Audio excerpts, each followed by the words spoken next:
Hello and welcome to Soul Food, Words of Inspiration.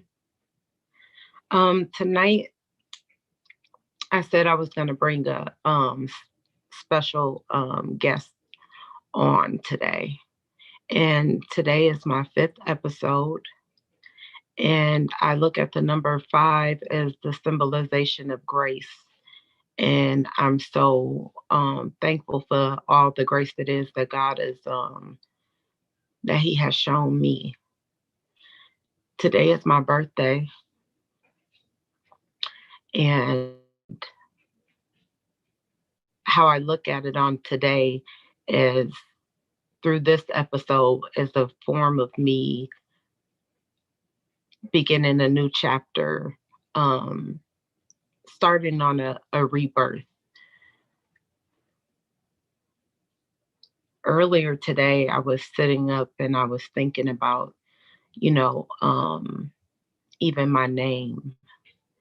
And my name is Sharita.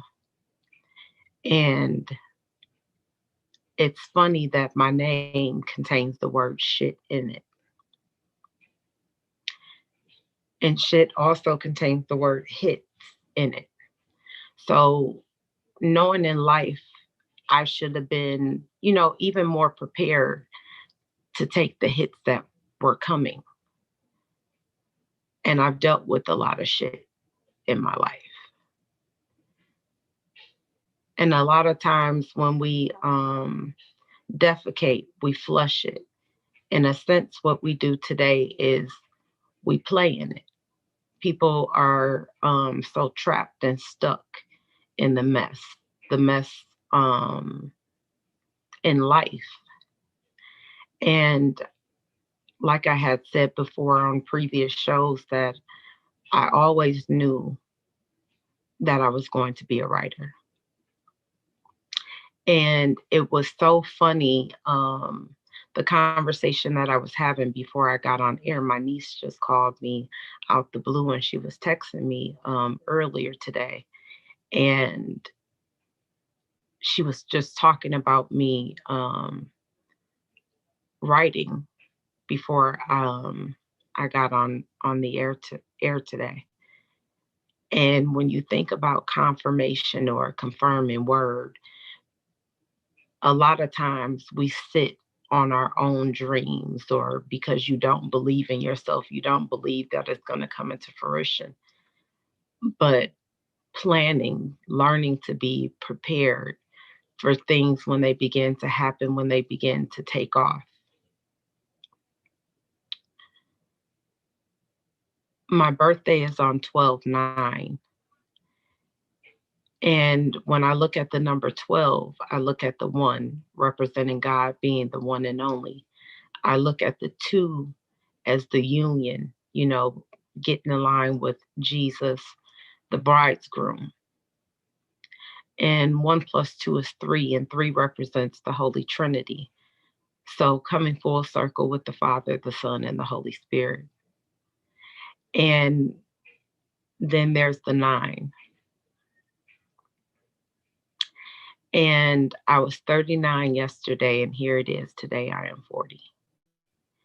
And when Jesus started his ministry, they like to say he started when he was 36. And a few years ago, I thought that's when things were really going to start taking off. But our thoughts are not his thoughts. Our plan is not his plan. Our ways are not his ways. And I began to think, I'm like, God, well, it's too late now.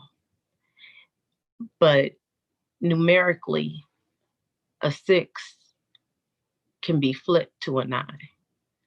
So I look at God's grace, how he extended the years, because he is the only one who could add the years. He is our Father. Add contains the word dad in it. God controls it. He makes the additions. And I thought about the 30, the 39. And when you flip the nine, you get a six. So I thought about those three sixes. And when I started out on my spiritual journey, I started reading Revelations. And before my cousin passed away, he said, Sharita, figure out what 666 means. I tried a couple of times while he was living. He'll be like, no, that's not it. That's not it. Keep studying, keep studying. And it wasn't until he passed that I started to focus on it more. And it unlocks such a new level of knowledge and wisdom. Being able to view things differently, it gives you a different aspect, a different point of view in life. I can honestly say today, I'm not concerned with the whole story. I'm not concerned with the mess. I'm not concerned with the calamity because even the word calamity contains the word calm in it. I want to concentrate more on the calm, the why it happened, the lesson behind it. I had to learn to get in gear and get focused myself. I can honestly say today, I am very thankful for the mother it is that God gave me. At first, I didn't quite understand it, and it wasn't meant for me to understand in that moment.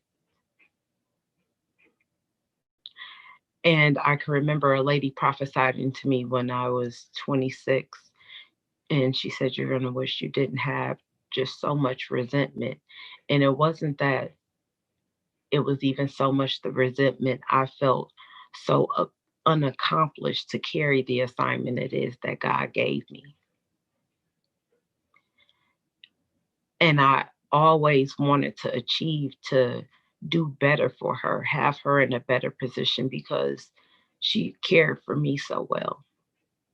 I can remember when she first started getting sick, I was going to private school and I was telling God, I was like, I'm just gonna tell her she could just put me in public school. That I'm cool with it. I'm comfortable. And even though I was scared because when you're in private school, you're not really problem solving all on your own. So I had told my mom, I had said, it looks like you're getting tired. I was like, I could go to public school. And she was like, sure, we'll think about it. But her eyes, they looked like a weight was lifted in a sense.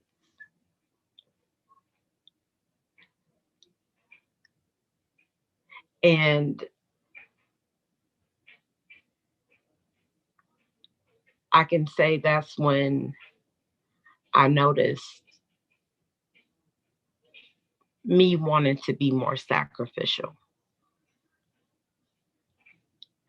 And the weight it is that I was carrying at that point in time in my life, even having to care for my mother, it was heavy. It was heavy because I had desired to be an attorney. I had desired to be a psychologist, a clinical psychologist. And maybe that desire was there because my mother may not have had a degree, but she was most definitely a psychologist, and psychologists contains the word psycho in it, and she was crazy to me. But she taught me to rip the band aid off. I couldn't tell my mother, but it wasn't about giving excuses in life. But contains the word tub in it. You get in the tub to wash your ass, to get clean. Apologize for it and learn to move forward, learn to move differently, learning to learn from your mistakes. And you would think with all of that tutelage, you wouldn't make so many mistakes even as an adult. I can say truly in these past seasons on this spiritual journey that God has even allowed me the chance to be able to taste my own words. And I can remember my father was married when he met my mom, and they conceived me. And a prophet had told them that they would be married one day. And out of anger one day, I told my mom, I said, ain't no way in fuck I'd have sat up and waited 20 years for no nigga. Smart mouth kid. And that thing in my adulthood bit me back because I'm sitting up here looking like the damn fool, even though I was only 4 years in. He allowed me to taste it, and it didn't taste good. So I learned to control my speech more, the things it is that I say, because you never know how life is going to hit you. And we learned that in the beginning in Genesis because God told Adam and Eve, one of you shall surely die. And in that moment, when he called them back out, you thinking one of them about to get killed, not knowing that they can reproduce and seed would be made. God was so gracious. He allowed them to continue to live. He didn't take their lives. He spared them, allowed them to bear children, and allowed the child to grow. And then he allowed the child to be taken. Abel was taken. And in life, a lot of times we take what is able. Abel, his name contains the word able in it. We took what was able, what was good. And it's like even today, you still look at the context of that story, it's so prevalent amongst the land. Land contains the initials for DNA, and we all carry it. We all walk upon the land. We all tread it. We all touch it. Our feet touch it daily. And you think today people still feel like they don't need one another, and we all need one another.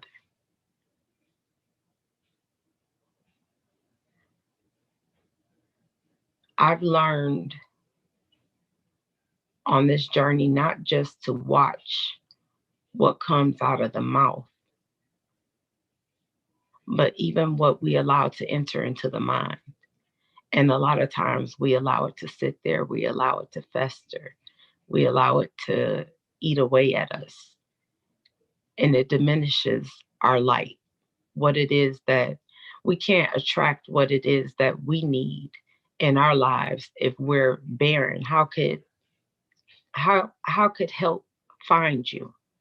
Mind contains the word dim in it. So you begin to diminish your light. How can help see you? And a lot of times when help comes, we reject it because of the form that it comes in. We don't like the package. A lot of people may not like me, but God placed a lot of knowledge and wisdom inside of me. And I thank God for those keys. For a long time, I was starting to feel like the caged bird. And I'm like, God, why can't I get up off this hamster's wheel? You feel like you run in the same circle, the same laps. But when you gonna stop running first? How can you open the door if you don't stop running? The wheel is still going because I'm still trying to do it in my own will, my own way, instead of just stopping to listen. And maybe if I get still enough, I'll see that there's an opening on the side.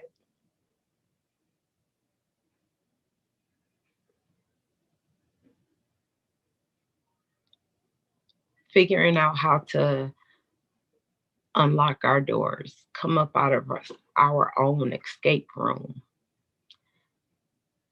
And that's what I wanted to do today. I wanted to come up out of the room. But before I come up out of the room, I have to prepare myself. And a lot of the last few episodes, you see me in bed because I've been telling God lately, I'm just ready for some rest.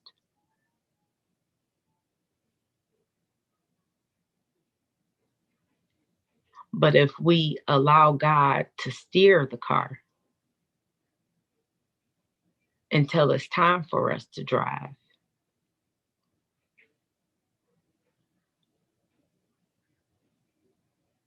we won't be able to find that rest. Because if he's steering, then that means I'm in the passenger seat. That means I'm riding. And I was a passenger in the car for a long time. And the places it is that he carried me through took me through past experiences and showed me future ones to come. So, in a sense, you can say I gained some sense because I learned to trust God and allow Him to carry me. Sense contains the word seen and see in it. And don't nobody got more sense than God do. So I had to really learn to seek Him wholeheartedly.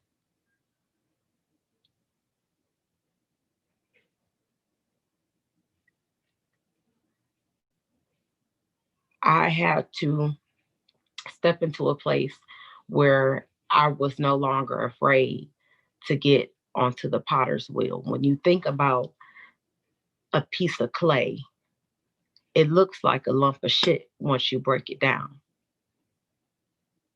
So even in using that analogy, I should have known I was going to go through some shit in life.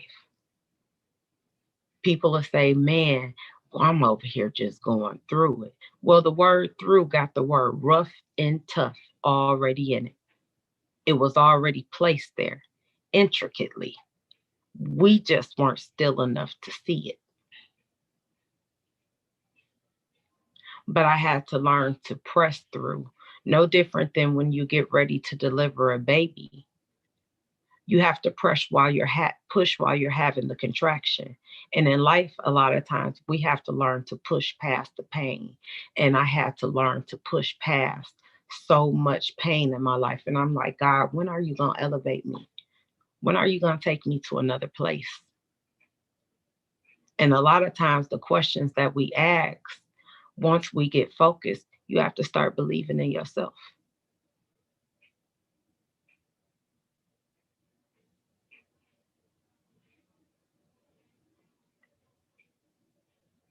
I learned to start believing more in myself and the things it is that I would speak and the things it is that I would say is because of the connection it is that I was developing in the relationship I was developing with God. And I'll never sit up here and claim to be perfect because even the word saints contains the word stains in it. And God said we are all filthy as filthy rags. We all have dirt on us. But we continue to judge one another. Even in the word dirty, it contains the word tidy. So we know we got to get cleaned up. I no longer had a desire to hold grudges. Grudges contains the word rug in it. I'd rather walk on. Just learn to keep it moving in life. And sometimes that's the hardest thing to do. We feel like we have to prove a point. And I can remember growing up, anybody who knew me would always say, you got to get the last word. You got to get, that's why your mama always kicking your ass because you got to get the last word. Well, God was ministering to me as a child. You can't step into where it is that I'm taking you always wanting to get the last word because God, He is the first and He is the last. And He has the last say. So why am I in a rush to get out what it is that I have to say? Why am I in a rush to give the last word?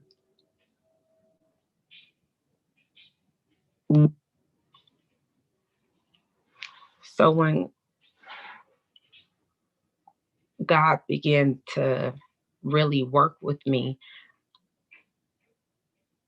I learned to make those proper changes. It was no longer important for me to prove that I was smarter or I had a better idea, and not saying I'm always right. That's not it, because I'm strong enough to stand in my convictions as well. I'm strong enough to admit when I was wrong. We argue over things, in the Bible, what was removed from it, but we never think about if God put everything into the Bible, we wouldn't even be able to pick it up or carry it because he contains so much. There's so many of us. There's so many different stories. There's so many different books. I feel like, people had questions in figuring out how history and things of that nature began, but even the word history had contains his story in it.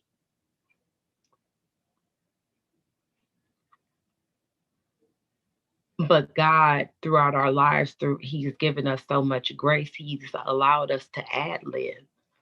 We had a free will. We got a chance to add things in, and I got tired of filling in the blanks.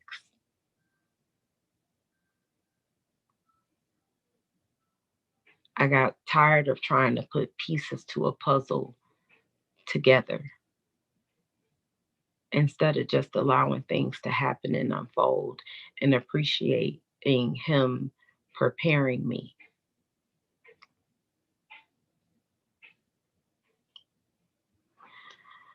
A lot of things I talk about and discuss sometimes are a lot of new ideologies, but that's what God is about.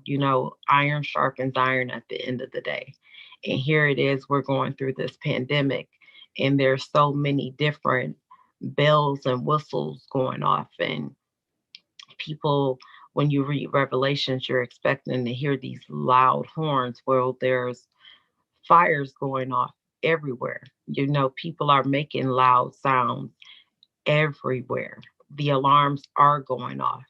And I feel like it's a time where we have to really step into change because God's promise is coming through no matter what.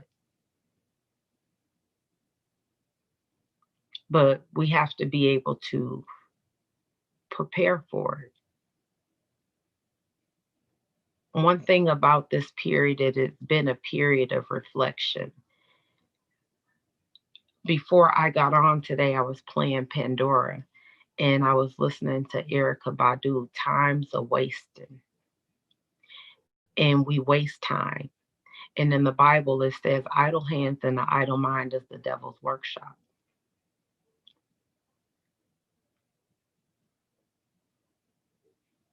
And we've allowed ourselves to become so unfocused. But it has been beautiful watching, love being brought back amongst families, you know what I mean? Recognizing um, the importance of people, us being able to have one another. We've had to depend upon one another in this pandemic. And these are the experiences that opens up the ideas to people writing, producing books. They're no longer willing to hold in their ideas, no matter how radical or crazy people may think it may sound.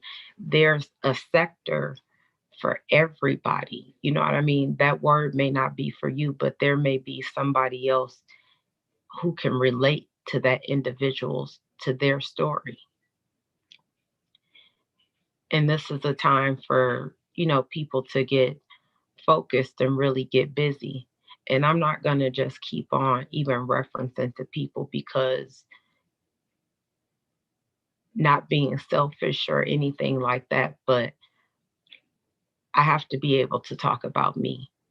And if you find yourself in one of my stories, you know what I mean, or if it helps minister to your spirit or bring you into better understanding as to why certain things happen in your life. Learning to come to terms with things.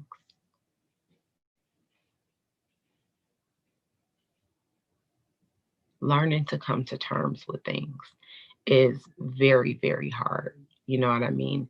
And terms contains the word stem in it, but the stem is what holds the flower.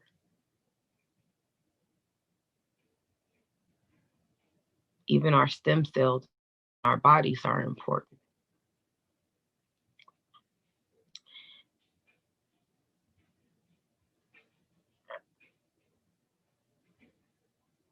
I'm going to tell you guys a funny story before I get more in depth and get started.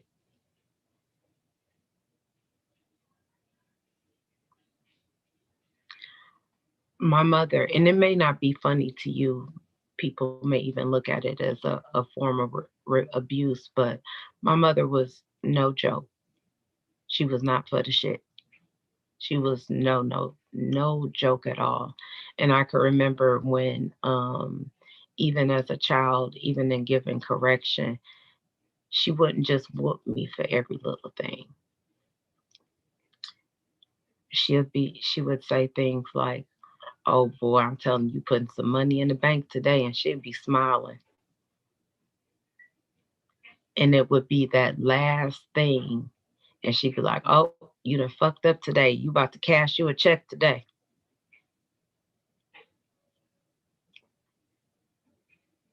And she would tear me up, and she would explain to me everything it is that she was holding. Because sometimes we say we haven't received grace, but she had shown so much already. And sometimes it's hard for us to see the grace it is that God has shown us.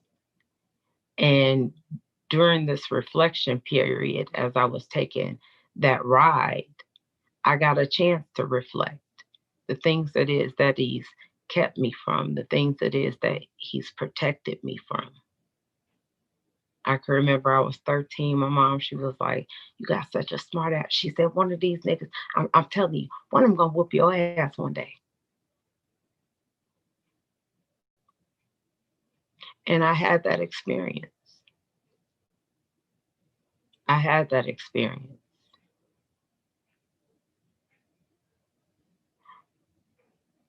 I received everything back, and sometimes we get it back in a different form. And it's not that it's a punishment, but how is it that how can I get you to understand another person's emotions, or how it is it made somebody feel if I can't tug and pull at your heartstrings? And for a long time in my life, I've always referenced myself, you know, as the ant. You're not looking for the ant when you're walking, and an ant could easily get stepped on. And even the word servant has the word ant in it. I want to be that humble. If God keeps me looking that small, I'm content with it. But we're at a place and time where healing needs to take place, nurturing needs to take place, the watering needs to take place, learning to be more appreciative of the resources it is that God has given us. And resource contains the word core in it. And we have to get back to our original core, because God has nothing to do with these fleshly bodies, these fleshly temples. We get caught up on race, and race contains the word care in it. The action of the word rests right inside of the word race. We're just supposed to care for one another. It also contains the word ear, and we have to be able to hear one another. We're so quick to give the rebuttal, as opposed to listening because I want to check this. And we end up missing the message totally. I feel like that's why there is so much miscommunication because we don't take the time to hear one another. And I know what some people are saying. People ain't got that much time to be doing all that explaining. And at the end of the day, we only have one life to live. So why not take the time to really try to enjoy it? We get so caught up on the mess. And that's what was distracting me. I got so focused on the things and the things it is that was going on around me. And here it is. God is preparing me for something. And then you say that you're ready to take that dive. And then when you get up on the board, you don't want to jump.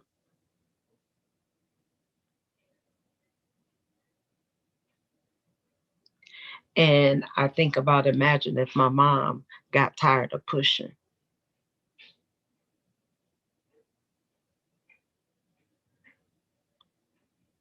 And we have to push through in life no matter what it is, no matter what the obstacle is, being able to see your way out of the storm.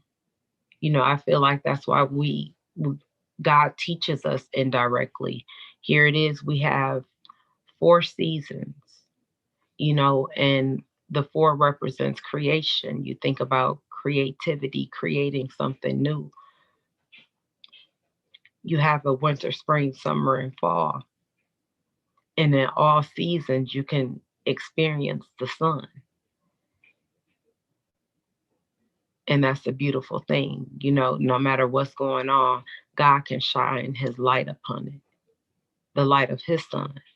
Sun and sun are both sound the same but spelled differently.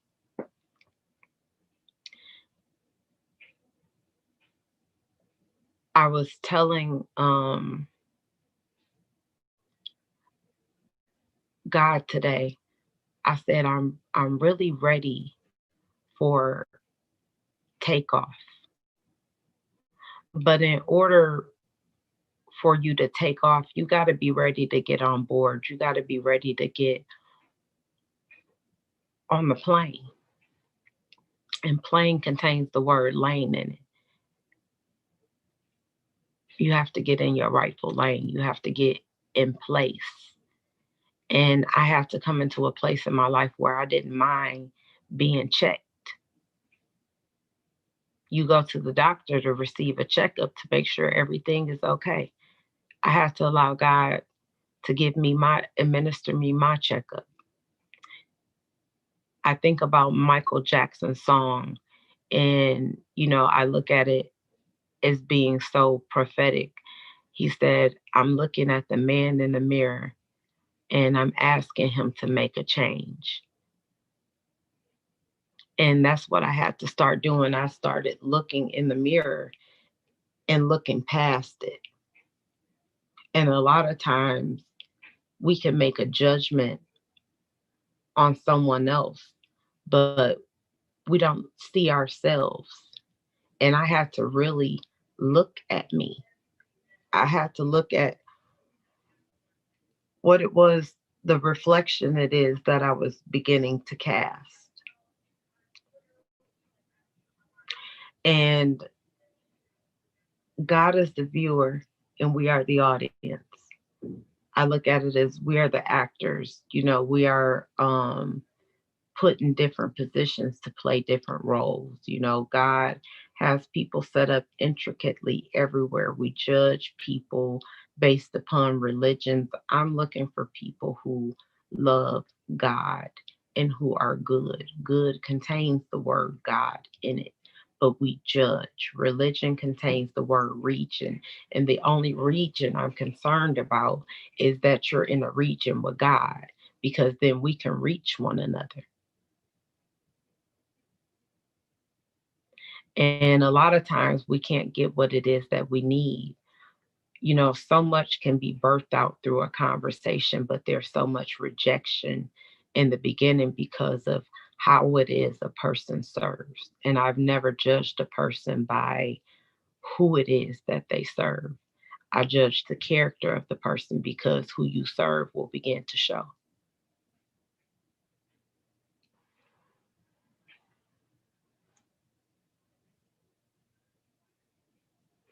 And I even look at you know, New Edition song. I think that was New Edition. Every little step I take, you will be there.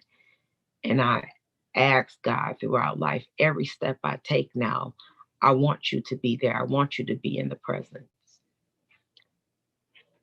A lot of people will say at this moment, well, how can she sit up here and cuss and talk about God? That's a judgment.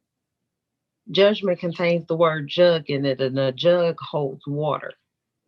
God references himself in his word as being the living waters, and he allows water to flow out of our mouths, which is probably why the tongue and there's moisture in the mouth, the wetness, the reminder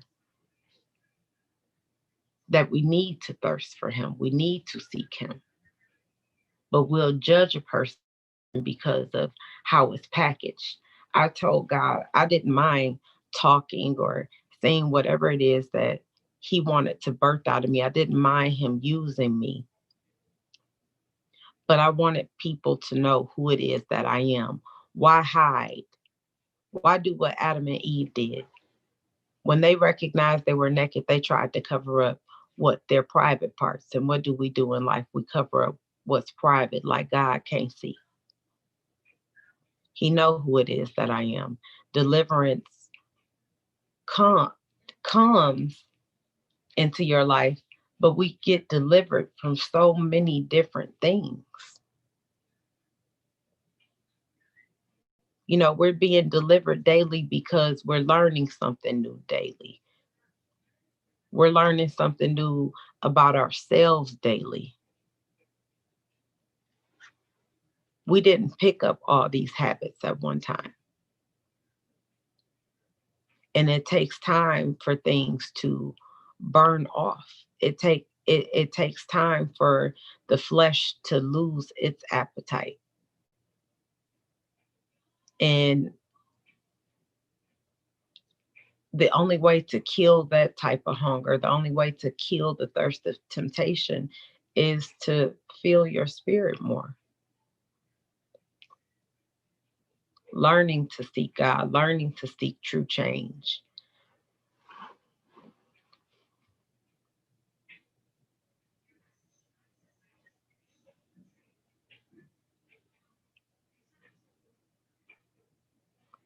My story,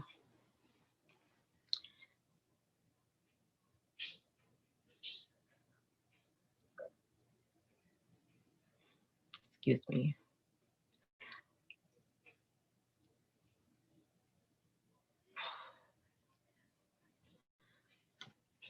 my story really began with my mother and because of my mother. And I have to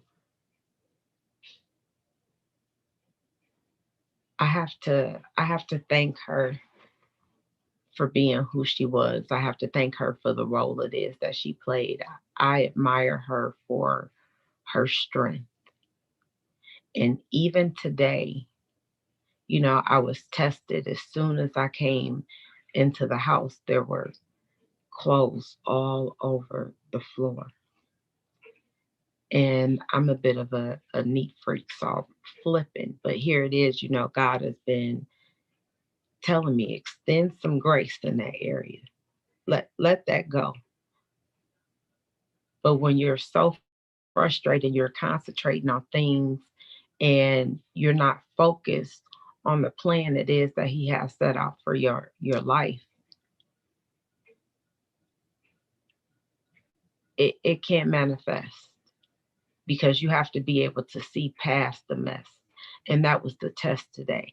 I couldn't focus past the mess. Here it is, you want to speak a message of letting mess go. But I was focused on the mess today. I let the mess throw me off my square instead of being quiet. And I said, I think on my third or fourth episode, that I would be honest about the experiences that I was having. I'm going to be honest about me. I'm going to be honest about who it is that I am. You will tell somebody that, oh, you can't be no type of preacher because you sit up here and cuss. Well, you got advisement from your grandma. She cussed like a goddamn sailor. So what's the difference?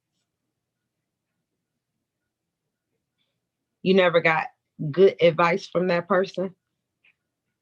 I got great advice from a homeless man.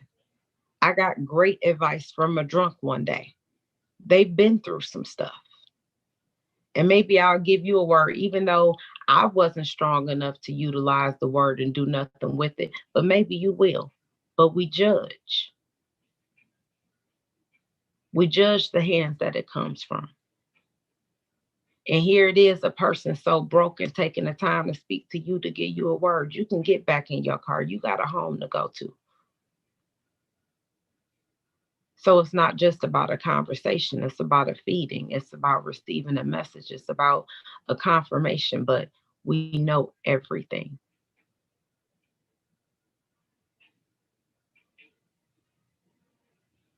And I really learned to walk into a trust with God. I didn't allow it to rust. I didn't allow it to get old.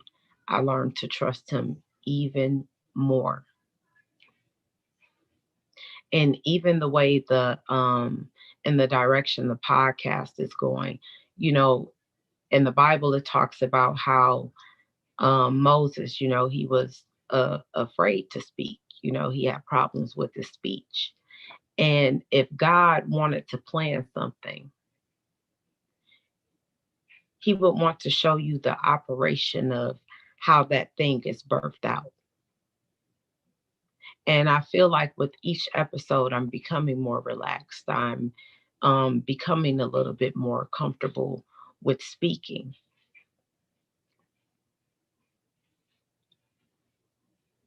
And I thank God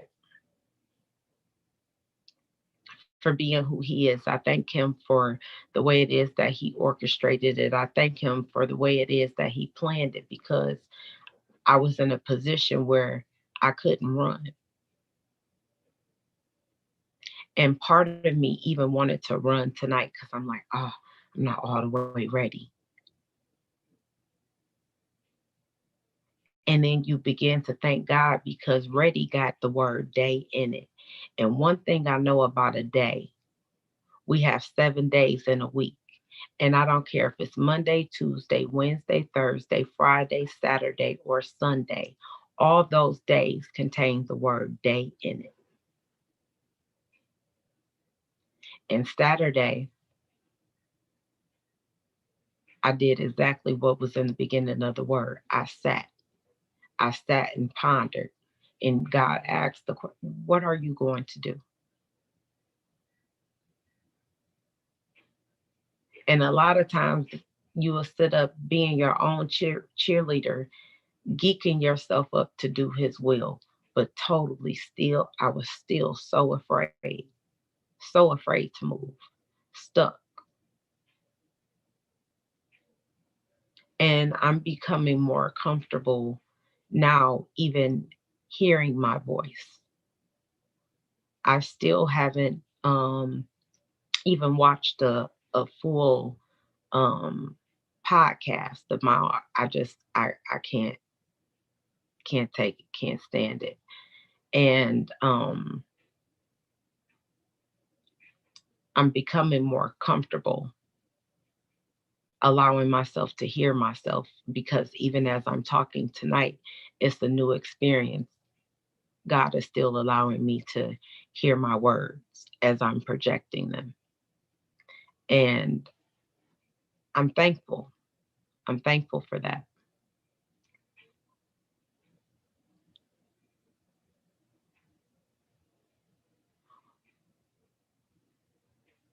When I was first born, I swallowed my first bowel movement. And they told my mother that I was going to be mentally retarded. And here it is today, I'm 40. And if you flip 40, you get four.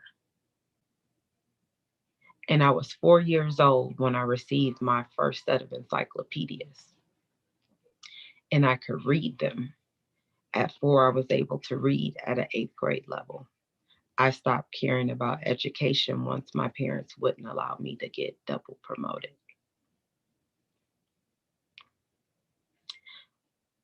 So I always loved to read. I always loved to absorb information.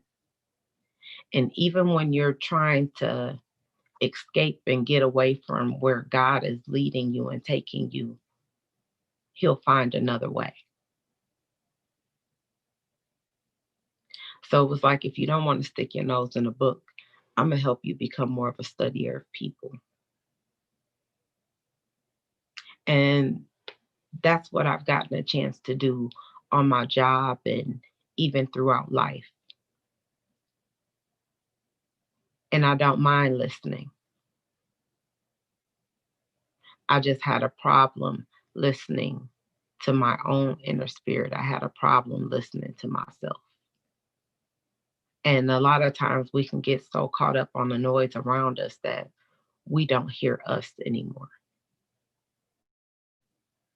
And I finally got into a place where I was able to hear me. I was able to hear myself.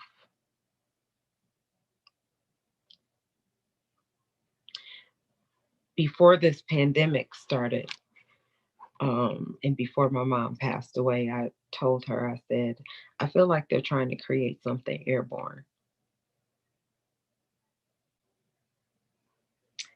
And then here it is, Corona hit. To give you a little bit of background with my mom, she was an evangelist and a prophet. Towards the end of her life, I couldn't be in the same room with her. I couldn't be in the same room with her because she already knew. Nobody had to, she already knew. Even if I was dating someone, she'd be like, oh, that guy with those big hands, I see him. He ain't no good. And he got somebody in his life. I'll just be like, God damn, just let me let me figure it out. And you look at it as a judgment then, but I don't want you to keep bumping your head.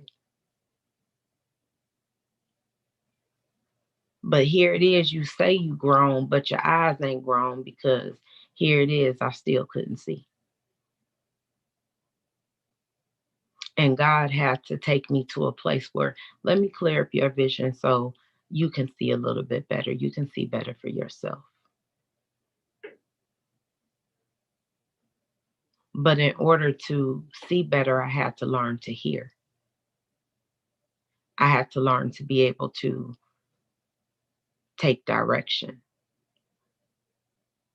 So after I finished going through those walks, because in the beginning of any spiritual transition, there's a lot of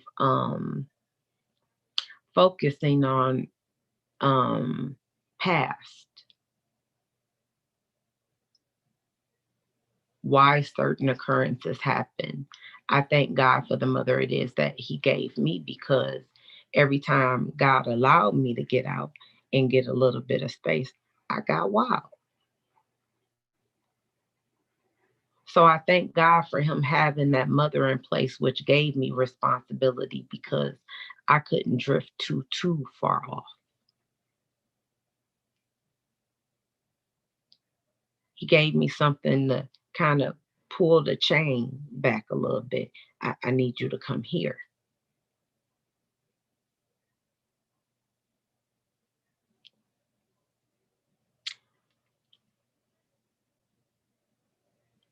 I thank God for those pulls. I thank God for those tugs because things could have been worse. I thank God for all of the past experiences that I had, because it shaped and molded me into the person that I am today. It gave me strength. 3 years ago, I was homeless and staying in my office. And I got ready for my mother's funeral in my office. You wouldn't have thought I had got dressed that day in the office, but I did.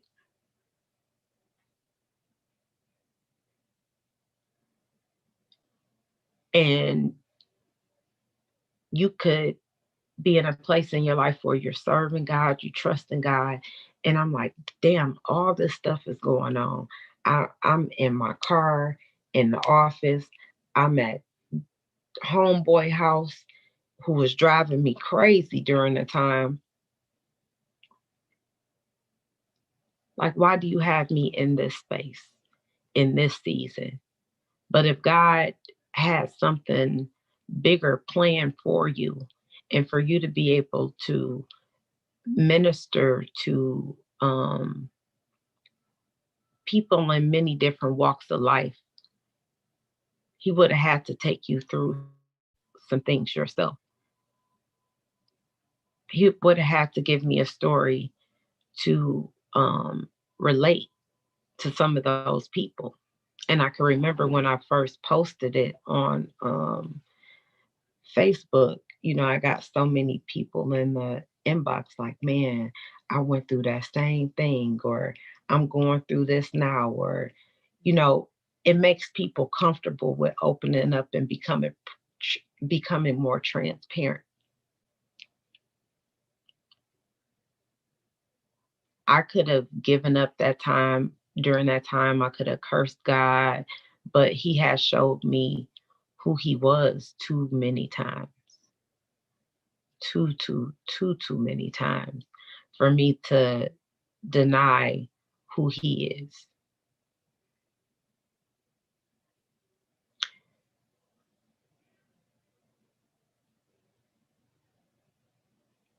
So even though I felt broken, I felt bare, I felt alone, God was really building up my strength because she was a crutch for me. I was a crutch for her, and she was a crutch for me. And she was, in a sense, my gatekeeper, my go to. I could, have a real conversation with my mom. And it's hard to know that you don't have that anymore. A person that you can just be bare with, transparent as possible. You ain't got to worry about the hiccups or what it is that you said, or if you mention somebody's name, a gatekeeper. I even think about the word mother. Mother has home in it. It felt like a safe place. And not having that safe place anymore, and you don't know who to trust, you don't know who to open up to. And God had to let me know all of that is a lie. I need you to come to me more.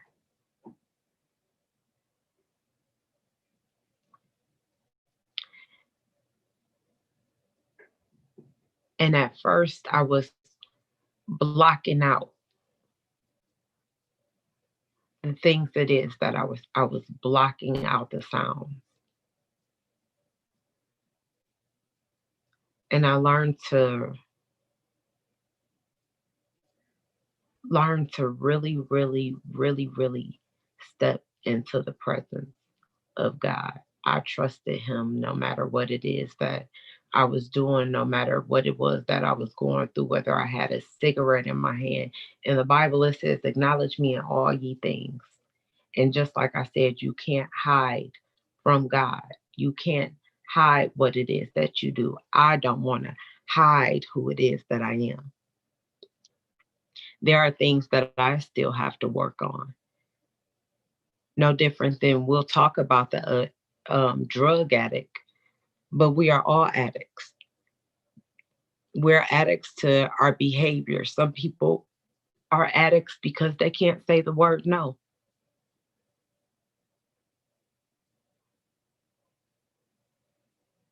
And when you think about the word addict, you think about addict. That has also, in a sense, been a gateway drug.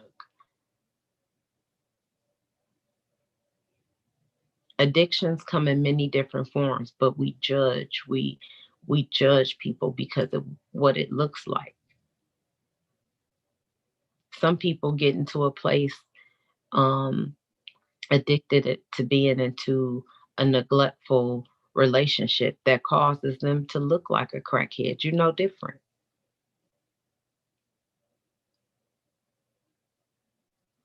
I have been an addict to my own behavior. I have been an addict to not being able to say no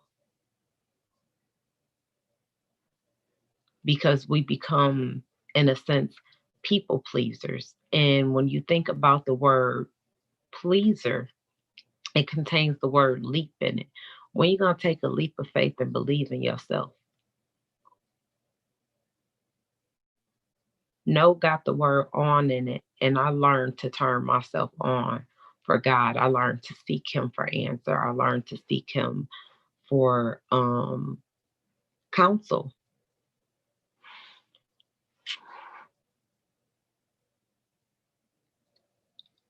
I learned to ask questions before speaking.